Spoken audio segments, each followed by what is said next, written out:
Rasulullah bersabda, ad-dunya mata wa khairu mata'iha al-mar'atu sholihah. Ya. Dunia itu adalah perhiasan, dan sebaik-baiknya perhiasan itu adalah perempuan yang sholihah. Sholihah yang bagaimana? Sholihah di sini adalah seorang perempuan yang dia itu berjalan hidup sesuai dengan syariat Allah, sesuai dengan aturan Allah, dan dia bisa berperan dari manapun.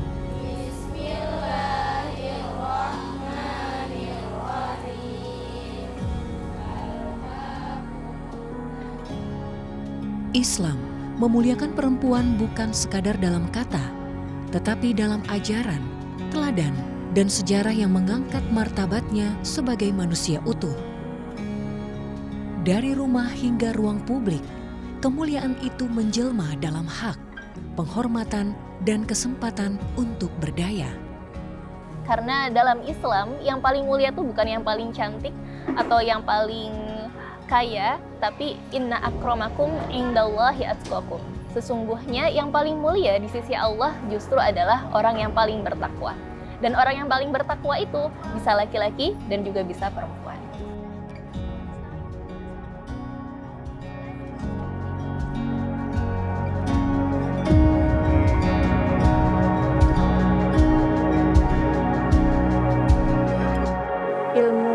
Ilmu itu penting, begitu ya. Sehingga kalian berusaha di sini belajar agama yang sebanyak-banyaknya untuk bekal kehidupan kalian, baik kehidupan di dunia maupun di akhirat. Nah, sehingga nanti pada saat kalian itu sudah mencukupi keilmuannya, perempuan dalam pandangan Islam adalah makhluk yang dimuliakan, bukan karena perannya semata, tetapi karena kemanusiaannya. Islam menegaskan bahwa laki-laki dan perempuan diciptakan dari jiwa yang satu, setara dalam nilai dan tanggung jawab di hadapan Allah Subhanahu wa Ta'ala.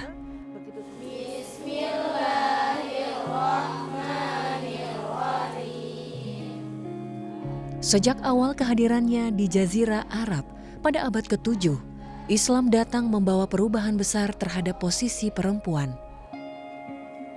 Al-Quran dalam surat Al-Hujurat ayat 13 secara tegas menyatakan kemuliaan tidak ditentukan oleh jenis kelamin, melainkan dari ketakwaan seseorang. Prinsip ini menjadi pondasi bahwa perempuan bukan sekadar pelengkap, melainkan subjek penuh dalam kehidupan sosial dan keagamaan. Dalam Islam, kedudukan perempuan dan laki-laki itu tidak ada perbedaan. Jadi Allah memang menciptakan dua makhluk ini dengan posisi yang sama. Sebagaimana firman Allah dalam surat Al-Hujurat ayat 13, Allah berfirman, A'udzubillahi minasyaitonirrajim, Inna akramakum indallahi atqakum. Sesungguhnya yang paling mulia di sisi Allah itu adalah yang paling bertakwa. Sehingga di sini jelas ditunjukkan bahwasanya perempuan dan laki-laki tidak ada perbedaan. Semuanya sama-sama mulia di hadapan Allah. Nah, berarti ayat ini menunjukkan bahwasanya perempuan pun juga mendapatkan posisi yang mulia di hadapan Allah sama dengan laki-laki. Mereka banyak laki-laki telah menolong.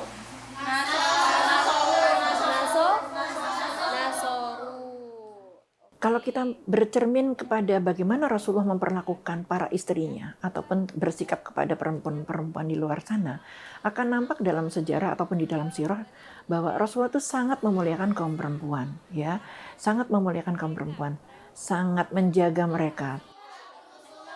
Coba dilihat. Rasulullah pernah bersabda, khairukum li ahlihi wa anna khairukum li ahli.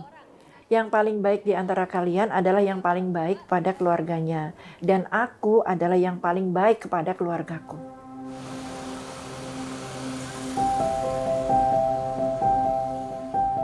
Namun, di tengah dinamika zaman, narasi tentang Islam dan perempuan kerap terdistorsi oleh praktik budaya yang tidak selalu sejalan dengan nilai ajaran. Di tengah-tengah masyarakat kita yang memandang laki-laki dan perempuan itu sebagai makhluk yang sama, maka pasti pikirannya sama, perasaannya sama, keinginannya sama, padahal tidak. Disinilah pentingnya kembali pada sumber ajaran bahwa Islam datang untuk membebaskan, bukan untuk membelenggu. Memuliakan perempuan dalam Islam bukan sekadar slogan. Islam hadir dalam hukum, sejarah, dan teladan yang tumbuh dalam pendidikan, keluarga, dan ruang sosial. Kenapa Islam begitu tegas menjaga kehormatan dan hak-hak perempuan? Karena di dalam Islam, perempuan itu mempunyai peran sentral dalam pembentukan keluarga dan generasi. Atau kalau kita boleh bahasa lainnya, perempuan itu ibarat tiang peradaban. Kenapa demikian? Karena dari perempuanlah lahirlah generasi-generasi. Ada laki-laki, ada perempuan, sehebat apapun laki-laki, sehebat apapun perempuan, itu semuanya terlahir dari perempuan. Ana akan menyampaikan pengalaman Ana, karena sekarang kita temanya uslub sharing pengalaman ya, jadi Ana akan sharing pengalaman Ana. Dulu sebelum Ana masuk ke pondok ini, Ana tuh gak mau banget masuk pondok, bener-bener nolak banget. Sehingga oleh karena itu oleh Islam sangat dijaga para perempuan ini untuk bisa melahirkan generasi yang terbaik dengan memuliakannya, di mana pemuliaan itu perempuan diberikan aturan-aturan yang seolah-olah itu membatasi, padahal sebenarnya bukan membatasi, tapi untuk menjaga dia supaya dia itu bisa menjadi tetap suci dalam fitrahnya, tidak tercemari hal-hal yang menodai kebaikannya sebagai seorang perempuan, sehingga nanti diharapkan kalau terjaga kehormatan seorang wanita pada saat dia nanti melahirkan generasi-generasi atau melahirkan anak-anak, maka anak-anak tersebut akan mengikuti bagaimana ibunya. Pesan yang paling penting dalam Islam itu bahwa perempuan itu adalah amanah. Perempuan itu adalah amanah bagi seorang laki-laki. Laki-laki di sini itu maksudnya bapaknya, ya, anaknya, dan laki-laki lain yang tidak ada hak dengan perempuan itu tetap harus menjaga kehormatannya. Jadi perempuan tadi adalah amanah, di mana amanah ini harus dijaga dengan sebaik-baiknya.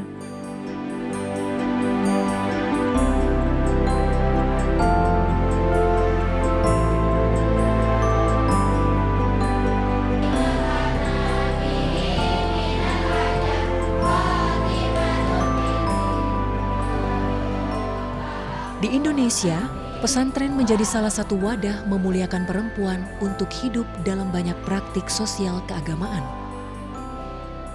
Misalnya, pesantren Nusaibah binti Ka'ab Tangerang, Provinsi Banten, yang menghadirkan generasi santriwati yang tak hanya paham agama, tetapi juga aktif di ruang publik.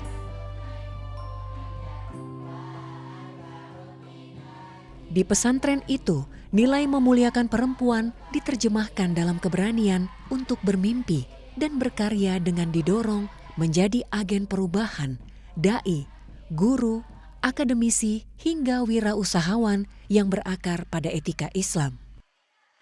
Dari situ, lahir generasi yang membuktikan bahwa kemuliaan dalam Islam bukan sekadar konsep, melainkan energi yang menggerakkan perempuan untuk hadir dan memberi makna di tengah masyarakat. Adapun pesantren dengan aturan yang ketat itu justru bentuk kami sebagai lembaga pesantren memuliakan santriwati.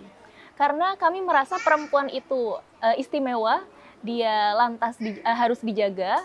Karena saking berharganya dia, kita menjaganya dengan aturan-aturan. Maka aturan-aturan itu fungsinya bukan untuk mengekang santriwati, tidak. Akan tetapi justru itu bentuk pesantren memuliakan wanita, perempuan. Maka yang beliau perintahkan adalah memerintahkan seluruh kaum muslimin hijrah ke Habasyah. Nah, bagaimana gambaran muslimah yang hebat? Muslimah yang hebat itu adalah muslimah yang dibekali oleh ilmu agama yang mumpuni. Maka di sini dipelajari ilmu seperti fikih, kemudian tafsir, usul fikih, dan lain-lain. Begitu juga kedepannya kami mengharapkan mereka menjadi sosok yang mukminat yang sejati. Yaitu apa? Mukminat sejati seperti halnya kodrat mereka sebagai ibu dan juga robatul bait alias pengurus rumah tangga, maka di pesantren ini kami tanamkan nilai-nilai kemandirian. Seperti halnya mencuci sendiri, kemudian membersihkan rumah, bagian-bagian yang kotor, mereka terjun langsung dalam memasak, meskipun ada ibu dapur, tapi mereka mulai kami kenalkan tentang bahan-bahan dapur, itu skill mereka yang mereka butuhkan di masa depan nanti. Seperti itu. Kemudian visi yang ketiga adalah mencetak mujahidah tangguh. Di era yang sangat didominasi oleh Barat saat ini, pemikirannya didominasi oleh Barat saat ini, kami membutuhkan sosok-sosok pejuang hebat yang mana dia bukan hanya solihah alias baik untuk dirinya sendiri, namun juga muslihah, memperbaiki orang lain. Maka perlu bekal ilmu agama yang luas dan keberanian yang luar biasa juga untuk dia punya andil di tengah masyarakat.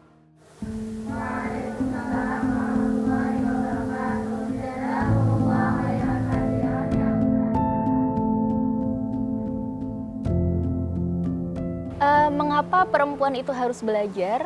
Karena memang yang namanya menuntut ilmu kan dari sejak kita dilahirkan sampai kita masuk liang lahat itu berlaku sama bagi laki-laki maupun perempuan. Maka perempuan itu justru memiliki andil yang sangat besar. Karena perempuan adalah madrasah ula alias sekolah pertama. Dalam sebuah keluarga, ibulah yang menjadi pendidik. Ibu yang mengajarkan bagaimana huruf, kemudian angka, entah itu huruf hijaiyah atau huruf alfabet, yang mana setinggi-tingginya anak nanti, bahkan melebihi kepintaran orang tuanya, orang tua, terutama khususnya ibu, memiliki peran penting dalam mengajarkan dasar-dasarnya. Karena anaknya akan bertanya suatu saat nanti, bagaimana solusi dari permasalahan ini? Pastikan tempat curhat anak itu adalah ibu.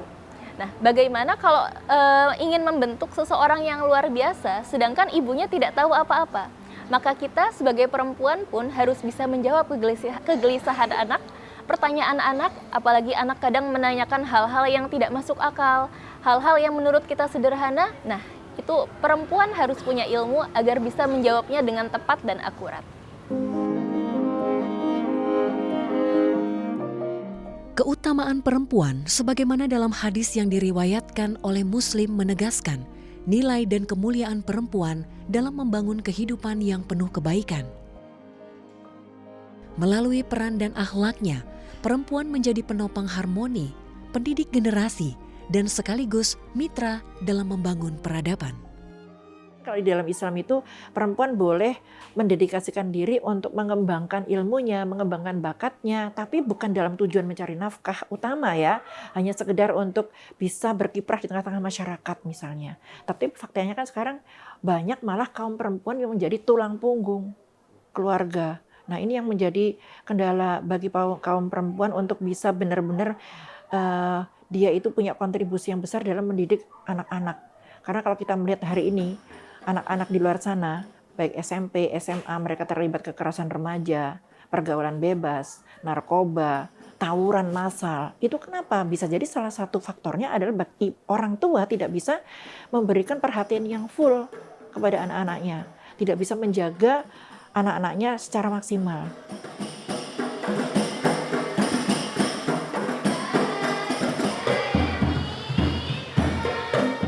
Inilah sebabnya maka kita membutuhkan peran anak-anak muda hari ini, khususnya kalangan perempuan, untuk terjun ke dunia dakwah, untuk menyampaikan Islam yang sebenarnya kepada kaum perempuan sebagai tadi tiang peradaban.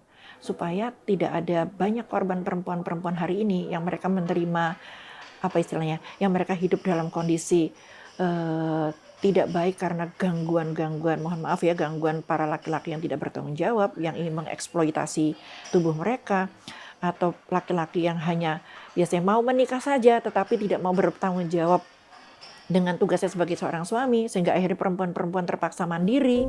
Duduk dong, nah itu karena ketika kita nonton dan kita... Pesantren adalah ruang yang membentuk perempuan menjadi pribadi yang mandiri, kuat secara ilmu, matang secara spiritual, dan tangguh dalam menghadapi tantangan zaman.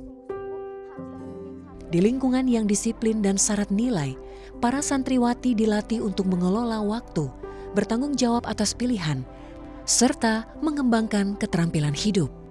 Dari pesantren, lahir perempuan-perempuan yang tidak hanya berpegang teguh pada prinsip keislaman, tetapi juga mampu berdiri di atas kaki sendiri, memberi manfaat bagi keluarga, masyarakat, dan bangsa. Maka nilai apa yang kami tanamkan? Yang pertama yang kami tanamkan adalah akidah yang kokoh.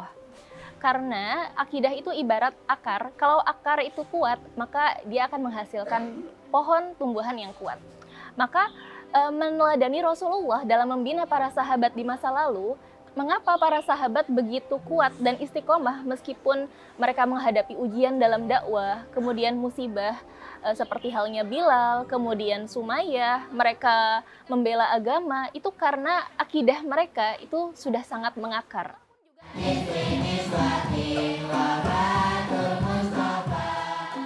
Nah, maka dari mana santri bisa memiliki akidah yang kokoh? Kita mengajarkan mereka dari dasar, yaitu bagaimana kita mengenal Allah melalui ciptaannya. Bahwa dunia ini tidak mungkin ada dengan sendirinya, kemudian disertai juga dengan dalil-dalil nakli yang kuat, yang bersumber dari Al-Quran dan sunnah juga, hadis mutawatir. Maka yang pertama tadi, kuncinya adalah keimanan yang kokoh, yaitu dari akidahnya. Nah, kemudian selain akidah yang kokoh, kita juga menanamkan nilai memahami, mempelajari syariat itu adalah sebuah kewajiban, termasuk untuk kami kaum perempuan. Maka thalabul ilmi fardhatun ala kulli muslimin, dan menurut riwayat lain ada tambahan wa muslimah. Kewajiban menuntut ilmu bukan hanya diwajibkan untuk laki-laki, namun perempuan juga. Kemudian selain akidah yang kokoh, kemudian pemahaman terhadap syariah, kita juga menanamkan pentingnya tugas dakwah itu bukan hanya diemban oleh para laki-laki, kita pun perempuan juga bisa berandil besar dalam sebuah perubahan. Di pesantren Nusaibah binti Ka'ab, seorang santriwati bernama Mursidah Kirana Rashid merasakan perubahan yang dialami sejak ia masuk ke pesantren. Nahmaduhu wa nasta'inuhu wa nastaghfiruh wa na'udzu billahi min syururi anfusina wa min sayyiati a'malina. Perlahan, gadis yang dulu pemalu dan ragu kini terbiasa berdiri di depan kelas, menyampaikan pendapat dengan suara yang mantap. Ritme kehidupan yang teratur di pesantren membentuknya menjadi lebih disiplin, tangguh, dan mampu mengelola waktu serta tanggung jawab dengan lebih dewasa. Di pesantren, ia belajar bahwa menjadi perempuan bukan berarti membatasi diri, melainkan menyiapkan diri. Bagi aku, pesantren itu tuh tempat di mana tuh kita bisa jadi orang yang lebih baik dari sebelumnya. Karena pesantren itu kan mendidik dan juga mengajarkan secara teori ataupun secara sikap, maksudnya secara langsung actionnya. Gimana tuh kita bisa berakhlak atau menjadi pribadi yang lebih mulia atau perempuan yang jadi bisa panutan lah buat semua orang.